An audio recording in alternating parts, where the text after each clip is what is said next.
పట్ల ప్రజల్ని చైతన్యం చేయడంలో స్వచ్ఛంద సంస్థల పాత్ర చాలా కీలకమైనదని రాష్ట్ర తెదేపా అధ్యక్షుడు గాజువాక ఎమ్మెల్యే పల్లా శ్రీనివాసరావు అన్నారు.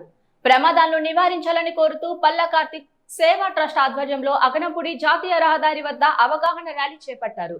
ముఖ్య అతిథిగా పల్లా శ్రీనివాస్ పాల్గొని మాట్లాడారు. వాహనాల సంఖ్య రోజు రోజుకు పెరగడం కూడా ప్రమాదాలకు కారణమేనని అన్నారు.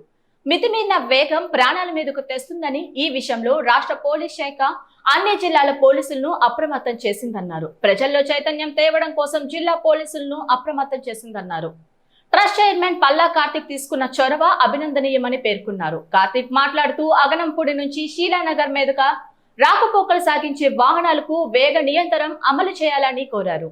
దీనికంటూ ఓ సమయాన్ని కేటాయించాలని కోరారు. గత 5 ఏళ్లలో జరిగిన ప్రమాదాలు ఎన్నో కుటుంబాలకు నష్టాన్ని చేకూర్చాయని, ఆ కుటుంబాలకు ప్రతి ఒక్కరూ మనోధైర్యాన్ని కల్పించాలని కోరారు.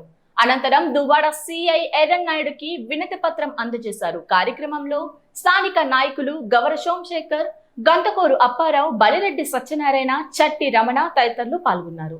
అందరికీ నమస్కారం. ఈరోజు పెరుగుతున్నటువంటి జనాభా, మారుతున్నటువంటి జీవన విధానాలు, అలాగే చాలా పరివర్తనాల వల్ల పెరుగుతున్నటువంటి ట్రాఫిక్, అది ఉద్యోగరీత్యా బయటకు రావచ్చు, చదువుకోవడం కోసం కానీ, లేకపోతే వ్యాపార నిమిత్తం కావచ్చు. మరి అనేక సందర్భాల్లో మనం రోడ్డు మీద ప్రయాణం చేసేటువంటి పరిస్థితులు ఉంటాయి. కానీ కొన్ని పరిస్థితుల్లో ప్రమాదాలకు గురై మరణిస్తున్నటువంటి సందర్భాలు మనం చూసాం. ఒక మరణం నిర్లక్ష్యం వల్ల కావచ్చు, లేకపోతే అవగాహన లోపం వల్ల కావచ్చు. వీటి వల్ల ఒక ప్రాణం కానీ కోల్పోతే ఆ ఇంటి మీద పడినటువంటి ప్రభావం, చెడు ప్రభావం అంతా ఇంత కాదు.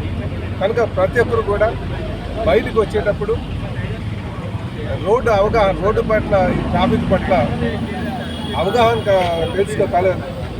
తెలుసుకొని ముందుకు వెళ్ళాలి అని చెప్పేసి ఈ సందర్భంగా తెలియజేస్తాను. ఈరోజు ఇక్కడ అగనంపూడిలో మా కార్తిక్ కావచ్చు, అలాగే సోమశేఖర్ గారు కావచ్చు, మా బల్లెడ్డి సత్యనారాయణ కావచ్చు, మా త్వర గారు కావచ్చు, అలాగే సీన్ గారు కావచ్చు, రావణ్ గారు కావచ్చు, ప్రజలకి అవగాహన కల్పించాలి. ప్రయాణదారులందరికీ కూడా ఈ అవగాహన కల్పించాలని ఒక మంచి కార్యక్రమం తీసుకున్నారు. దీనిలో ప్రతి ఒక్కరు కూడా పాల్గొనాలి, అందరికీ అవగాహన కల్పించాలి. అలాగే పోలీస్ యంత్రాంగం కూడా ఇందులో యాక్టివ్గా ఉంది. రాబోయే రోజుల్లో ఈ ప్రమాదాల నివారణ కోసం ప్రభుత్వ పరంగా అనేక కార్యక్రమాలు చేపడతామని కూడా ఈ సందర్భంగా తెలియజేస్తున్నాం. కనుక వాహనదారులు ప్రయాణం చేసేటప్పుడు, ముఖ్యంగా 2 వీలర్స్ ప్రయాణం చేసేటప్పుడు హెల్మెట్లు వేసుకోవడం కానీ, అలాగే బండి అనేసరికి ఇద్దరే వెళ్ళాలి. ఆవరుగా 3-4 కూడా ప్రయాణం చేస్తున్నారు. అవన్నీ కూడా అవాయిడ్ చేయాలి. ఈ మధ్యకాలంలో చెప్పాలంటే మొత్తం తల్లి కూతురు కూడా చనిపోయింది, పిల్లడు కూడా తిరుగులో ఆ ప్రమాదం భారం బయటపడ్డారు.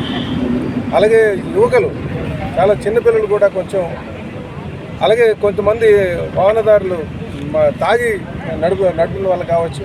కనుక ప్రతి ఒక్కరు కూడా బాధ్యతగా ప్రయాణం చేసేటప్పుడు మసులుకోవాలని చెప్పేసి తెలియజేస్తూ, అందరూ కూడా ఈ ట్రాఫిక్ ప్రమాదాలపైన అవగాహన తెచ్చుకోవాలని చెప్పేసి ఈ సందర్భంగా తెలియజేస్తూ, ఈ కార్యక్రమంలో పాల్గొన్న ప్రతి ఒక్కరికి కూడా సామాజిక బాధ్యతతో చేసినటువంటి కార్యక్రమానికి పాల్గొన్నటువంటి ప్రతి ఒక్కరు కూడా నేను ధన్యవాదాలు తెలియజేస్తాను. ప్రభుత్వ పరంగా ఖచ్చితంగా ఈ ట్రాఫిక్ ప్రమాదాలను నివారించడానికి, రోడ్డు ప్రమాదాలను నివారించడానికి కావాల్సినటువంటి చర్యలన్నీ కూడా అవగాహన కూడా తీసుకుంటామని చెప్పి తెలియజేస్తున్నాం. Program road safety awareness campaign పెడుతున్నాం. మెయిన్గా ఇండియాలోని 1,50,000 మంది యాక్సిడెంట్లు చనిపోతున్నారు 2020 సర్వే ప్రకారంగా, 22 సర్వే ప్రకారంగా. కానీ నేను మెయిన్గా చేస్తుంది ఏంటంటే, ఇక్కడ గత గాజువాక 3 months డేటా తీసుకున్నాం. దాంట్లోనే ప్రధానంగా 15 మంది చనిపోయారు. డీనోటిఫై అయిన నేషనల్ హైవే NH16 వల్ల హెవీ వెహికల్స్ అనేవి ఇక్కడి నుంచి పాస్అవుట్ అవ్వకూడదు. హెవీ ట్రక్స్ కానీ, ట్రైలర్స్ కానీ, కోల్ లారీస్ కానీ పీక్ టైంలో వెళ్ళకూడదు. ఆ పీక్ టైంలో వెళ్ళడం వల్ల చాలామంది యాక్సిడెంట్ పడి చనిపోయారు. ఆ విక్టిమ్స్ కూడా ఇక్కడ ఉన్నారు. నేను మెయిన్గా ఏమన్నానంటే, గత ఇన్ని మంది చనిపోతున్నారంటే ఇప్పుడు హెల్మెట్ వాడతాం. ఇప్పుడు ఏమనంటే మనం బైక్ మీద వెళ్తాం, హెల్మెట్ లేకపోతే ఫైన్ ఉంది. అలాగే డ్రంక్ అండ్ డ్రైవ్ ఫైన్ ఉంది. అదే నేషనల్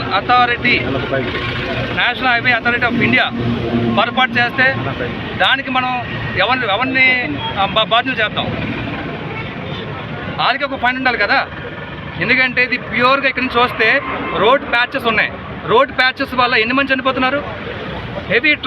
హెవీ ట్రక్స్ కూడా పీక్ టైంలోనే 8 o'clock నుంచి 11 o'clock, 4 నుంచి 7 o'clock ఈ మధ్య ప్రాంతంలోని మీకు పోర్ట్ ఉంది, ఫార్మ్ ఉంది, okay, you can do business. కానీ దాని ప్రజల ప్రాణాలని పణంగా పెట్టి వ్యాపారం చేయమని ఎవరు అనలేదు కదా. ఇప్పుడు గత 3 నెలల డేటా తీసుకున్నాను, ఎన్ని మంది చనిపోయారు.